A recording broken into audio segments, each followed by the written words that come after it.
was from a family where no one ever was involved in business. My father was from a government job, my mother was a housewife.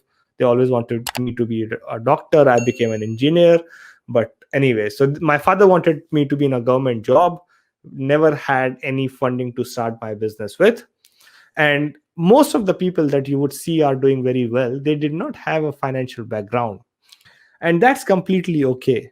Of course, you need finance to start a business, but you don't need a huge finance to start a business. There are some business that you can bootstrap or do from very small investment.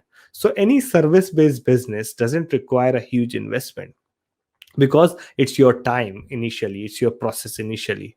If you are reselling a product, that doesn't require any investment. If you are drop shipping a product, that doesn't require any investment.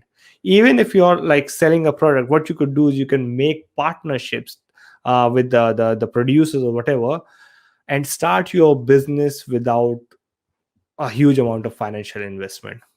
You don't need a huge amount of financial investment to start a business. Of course, finance money speeds up the thing. For example, if I have to start a business, I would just put some money towards it to actually quickly grow it.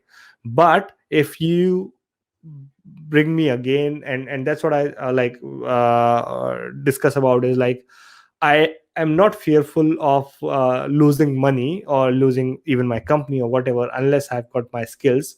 Because what I have gained, the experience and the lessons that I've gained through all of my entrepreneurship journey, is that if even if I don't have money, as long as I've got my skills, and as long as I'm passionate about something, if I have to start something from the scratch, I would be able to do so. I might not be able to, like, right now, if I start a business, I could get it up and running in 3 to 6 months, but it might take me 2 years without the money, but I would be able to get it up. So Ruby, your struggle would be a bit harder, of course, because you don't have money, but you would be able to get there. And that's my whole take on the whole nepotism thing as well. The thing is that there is definitely a shortcut for the people who have got money, who have like politician parents or actor parents or whatever. There's definitely a shortcut for them, but we don't need to compare ourselves to anyone out there. We don't need to complain as well.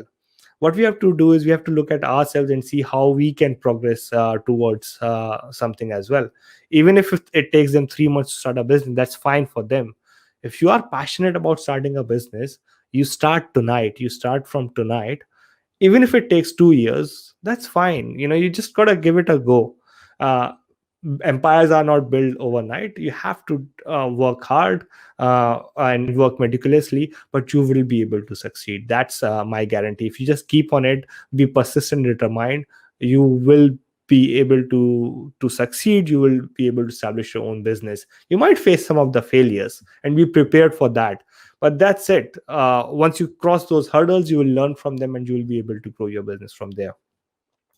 Mohammad Wasim, thank you, sir. You are